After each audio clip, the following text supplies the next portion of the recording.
Place à la lecture dans Il était une fois un livre. Voir la mer, donc il s'est fait nommer en Bretagne, il était l'instituteur de ça.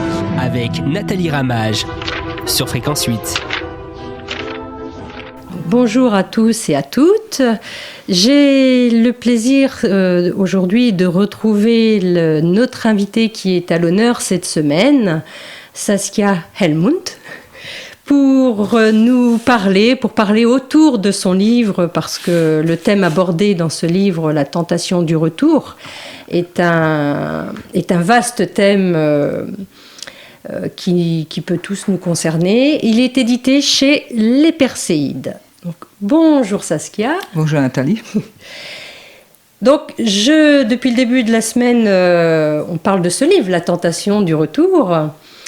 C'est le titre de votre livre. Est-ce que c'est un sentiment que vous avez connu ? Oui, bien sûr. Donc, en quelque sorte, c'est une autofiction dans le sens que j'ai décrit ce que j'ai pas fait.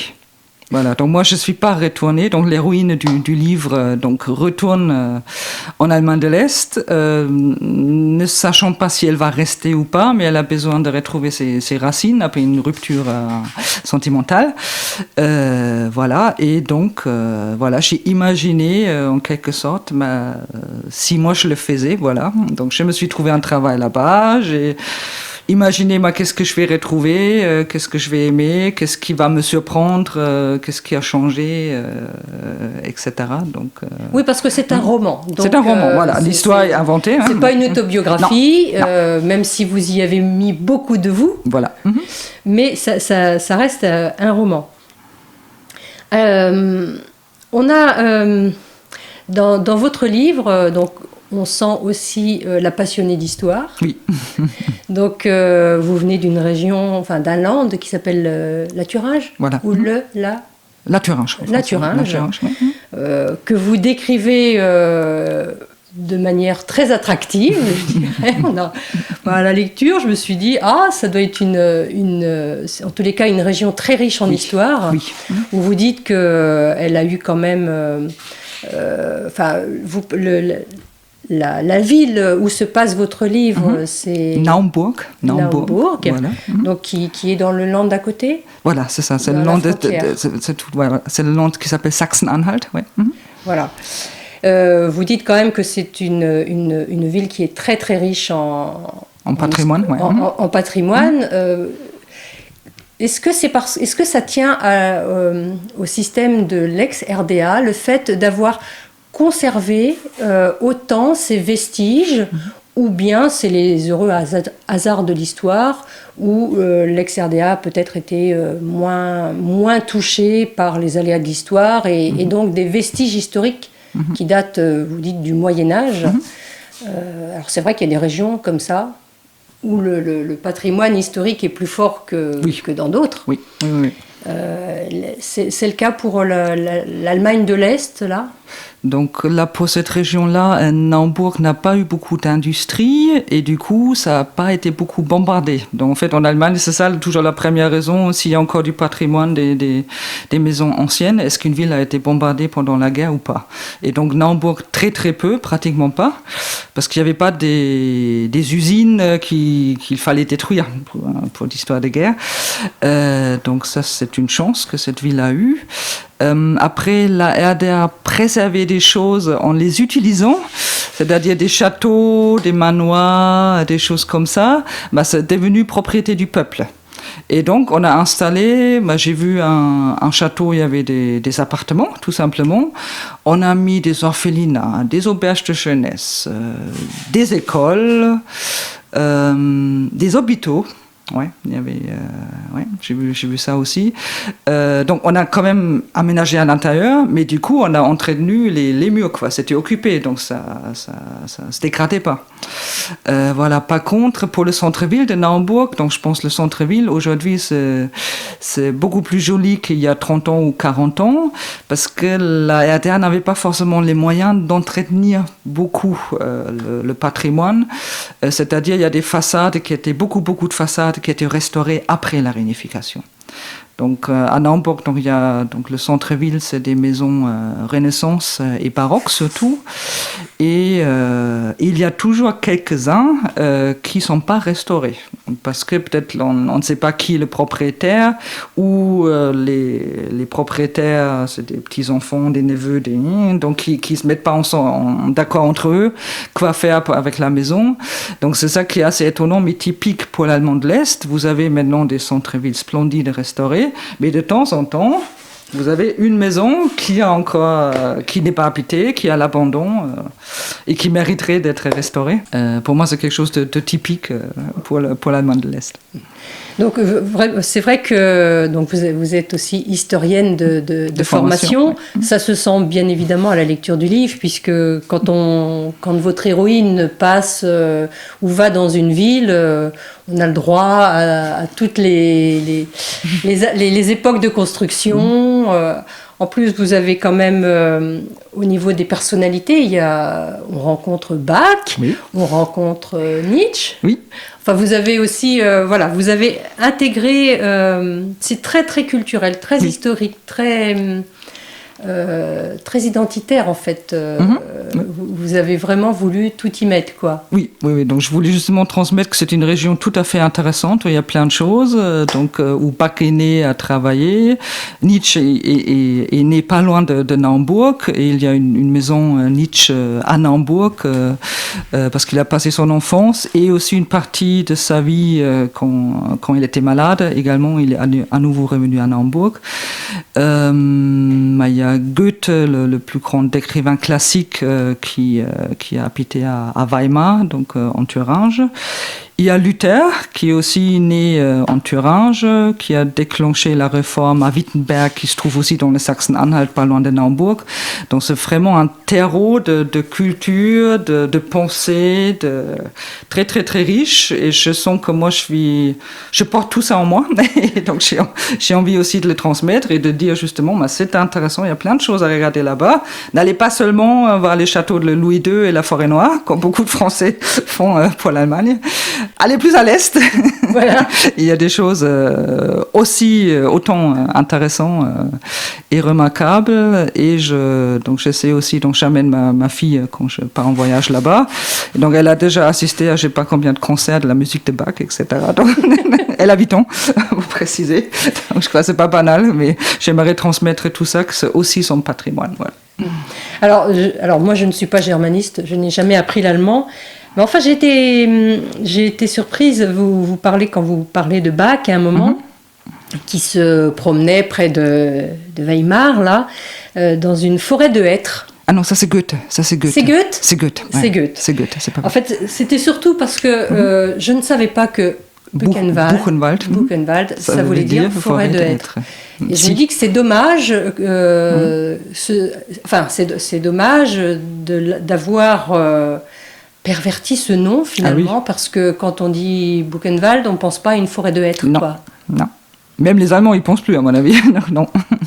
Alors que c'est... Mais c'est effectivement l'endroit où Goethe a pu se promener, ouais. Donc, alors ça, il faudrait faire de l'allemand pour savoir, quoi. Oui. À un moment donné, vous parlez de votre formation d'historienne. Et alors, je me suis posé la question, vous dites, alors c'est une des raisons, c'est peut-être pas la seule, que faire des études d'histoire permet de... Comment faire des études d'histoire pour un Allemand, nommer l'innommable, dire l'indicible, et essayer de comprendre l'incompréhensible. Oui. Mais comment on peut concevoir que Auschwitz a existé, quoi. Comment les gens ont pu faire, construire, organiser quelque chose comme ça, et c'est mon peuple. Donc voilà, du coup, je suis plus concerné que vous, par exemple, et les auditeurs, et d'essayer de comprendre comment est-ce que c'est possible. Et après des études d'histoire ? Bon, c'est toujours incompréhensible, ça c'est sûr, mais bon, on comprend qu'il y a une machine qui s'est mise en marche, il y a la propagande qui a donc fait des Juifs des boucs émissaires. Comme ça, ils étaient rejetés par la population. Donc, on pouvait facilement les déporter. Après, la majorité, je pense, de la population allemande à l'époque ne savait pas qu'Auschwitz existe et qu'est-ce qui se passait là, quoi. Je pense que les gens croyaient vraiment qu'ils étaient envoyés ailleurs pour vivre ailleurs. Pas pour être tués. Juste déportés, mais voilà. pas dans pas un tués, solution finale. Voilà. Solution finale. Voilà. Vous dites que... alors, est-ce que c'est vraiment très propre au peuple allemand?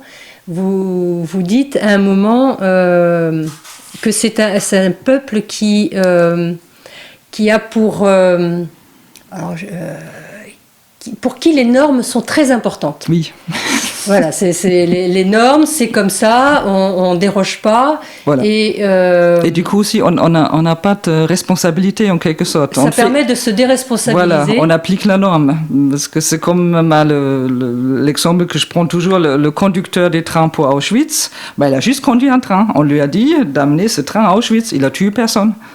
Alors qu'il était quand même une petite pièce dans la machinerie. Donc, oui. Et sans toutes ces petites pièces, ça n'aurait pas fonctionné. Parce que chaque personne a juste donc appliqué des consignes.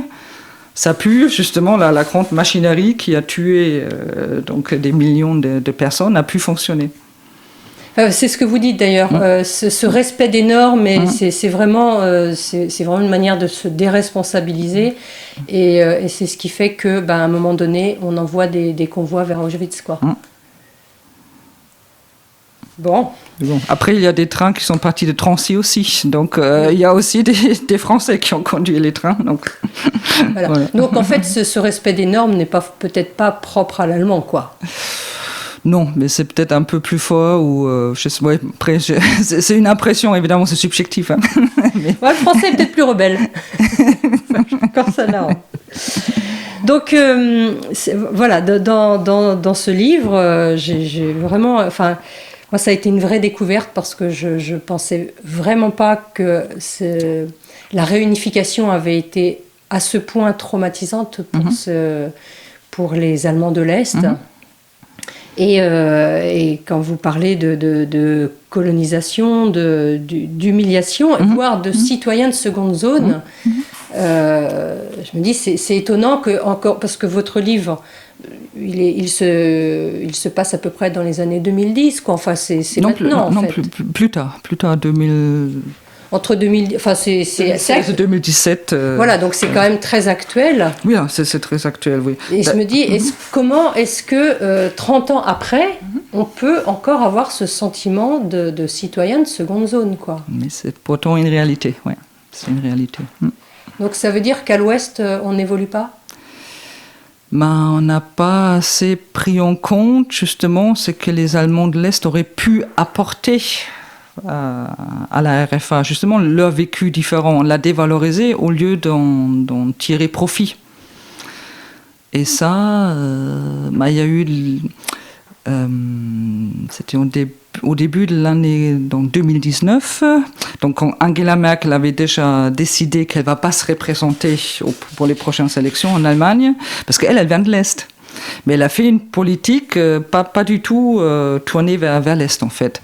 Et celle-là, donc, après avoir dit elle ne va pas se représenter, après donc 4 mandats, quand même, elle a fait 4 mandats, ou elle est en train de définir le 4e mandat, qu'elle a dit pour la première fois dans un entretien avec un grand hebdomadaire allemand qu'il faut justement rendre justice... reconnaître donc l'effort que les Allemands de l'Est ont fait, déjà tout simplement en s'adaptant dans un temps record à un système complètement différent. C'est pas du tout valorisé. C'est toujours plutôt le discours contraire. Ah, vous êtes toujours pas comme nous, vous êtes toujours différents, vous avez toujours pas vraiment compris comment ça fonctionne le système du marché libre. C'est jamais, mais vous avez travaillé, vous vous êtes adapté, vous êtes. Et je pense que les Allemands de l'Est aujourd'hui, c'est des personnes souvent très très très flexibles, parce que justement ils ont dû du jour au lendemain changer leurs habitudes, leur façon d'être, de travailler, de plein de choses. Et ça, c'est pas du tout, il n'y a aucune reconnaissance, ou trop peu. Et ça oui, puis la génération même qui est enfin la génération par exemple de vos parents, oui. Elle a connu quand même plusieurs régimes en plus, donc ça veut dire qu'il faut s'adapter à chaque fois. À chaque fois, oui. Oui. Et ça, ce n'est C'est pas du tout valorisé. Non. C'est pas reconnu, quoi. Non. D'où ce terme qui a peut-être été inventé pour l'occasion, Nostalgie, oui, voilà, c'est ça. Voilà. La nostalgie donc, du système d'avant, du système de l'Est. Ouais. Du système de l'Est, quoi. Oui. Et ça, c'est toujours présent. Ça, c'est toujours présent, ouais. C'est toujours présent. Bon, bien, j'espère qu'à travers votre livre est édité. Vous écrivez en français ? Oui, donc avant j'écrivais en allemand, mais maintenant j'écris directement en français. Oui. Vous écrivez directement en français. Est-ce que vos livres sont donc traduits en allemand ? Non, parce que je me vois pas moi-même traduire et j'ai jamais trouvé une personne qui voulait bien, parce que bon, c'est beaucoup de travail de traduire un livre. Oui, de traduire un livre, j'imagine, parce que c'est une reconnaissance quand même. Si aujourd'hui les Allemands de l'ex-RDA ne se sentent pas reconnus, c'est une manière de leur rendre hommage et de rendre hommage aussi à tout ce qu'ils ont traversé, quoi. Voilà, oui, c'est ça. Donc c'est dommage qu'ils ne puissent pas y avoir accès. Non, oui. Bon, donc si quelqu'un a envie de traduire, donc on lance un appel, on lance un appel à un éventuel traducteur ou traductrice pour que ce livre puisse sortir aussi en allemand et voir que en France on n'oublie pas les Allemands de l'Est. Les Allemands de l'Est, quoi. Donc je rappelle le titre de votre livre, La tentation du retour, édité chez Les Perséides. Merci Saskia, on se retrouve encore demain et après-demain pour continuer de découvrir votre livre et les Allemands de l'ex-RDA. À demain. À demain. Saskia Helmut, La tentation du retour. Pour aller faire des courses au centre-ville, Sigun passe régulièrement devant la cathédrale. Face à l'entrée, elle bifurque vers le Steinweg, chemin de pierre, où une boutique d'ostalgie, comme on appelle la nostalgie de l'Ancien Régime, a élu domicile. Sigun aime bien certains objets exposés en vitrine. En particulier, une carte postale écrite en lettres cyrilliques qui forme en allemand la phrase « Si tu arrives à lire, tu n'es pas un Wessi », allemand de l'Ouest.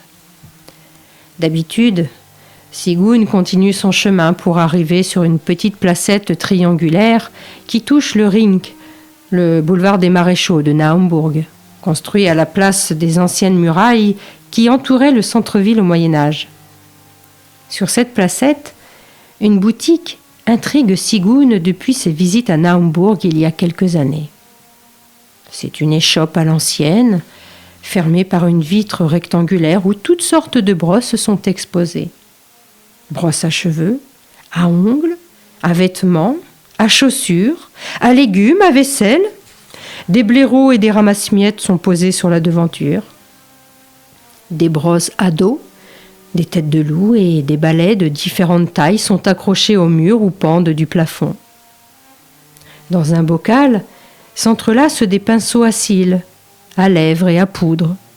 Dans un autre, plus volumineux, des pinceaux pour peindre. L'espace de vente minuscule est aménagé avec des étagères anciennes et au fond de la petite salle se trouve un établi où la propriétaire des lieux, une dame d'un certain âge, fabrique elle-même des brosses. Fin août, quand sa fille était avec elle, Sigun avait osé pousser la porte. Dès leur entrée, la propriétaire de la brosserie s'était levée de son ouvrage pour accueillir les visiteurs. Elle semblait habituée au fait que les gens n'entraient pas forcément pour acheter telle ou telle brosse, mais pour voir l'intérieur de la boutique, pour voir ce qu'il y avait. Comme la fille de Sigun montre de la curiosité pour les brosses à cheveux, la dame en présente plusieurs, expliquant quel poil utiliser se prête le mieux selon le type de cheveux. La fille de Sigun fait une moue dubitative. « C'est du poil de sanglier ? Mais les pinceaux et les petites brosses, c'est le poil de quel animal ? » La dame sort alors des faisceaux de poils d'un placard du fond. Poils de sanglier, de chèvre, de yak, de cheval, soit de blaireau. Entre explication et échange, une conversation s'installe. Sigune apprend que la dame a dépassé l'âge de la retraite depuis un bon moment, mais qu'elle continue à ouvrir sa boutique, unique en Allemagne, en alternance avec un apprenti qu'elle forme. Ici, c'est le dernier endroit où l'on fabrique des brosses à la main, où l'on sauvegarde la tradition ancienne. À son tour, Sigune parle de sa situation, de la Bretagne, de son travail. Elle se confie à une parfaite étrangère qui l'accueille dans son antre. Finalement, elle décide d'acheter une brosse à cheveux en poil de sanglier pour sa fille, qui en est très contente. Voyant l'enthousiasme de l'enfant, la dame rajoute une petite brosse à main comme cadeau. Sigune remercie et la dame ajoute « Si vous voulez revenir, vous êtes la bienvenue. » Place à la lecture dans Il était une fois un livre. Voir la mère, donc il s'est fait nommer en Bretagne, il était l'instituteur de Sars. Avec Nathalie Ramage sur Fréquence 8.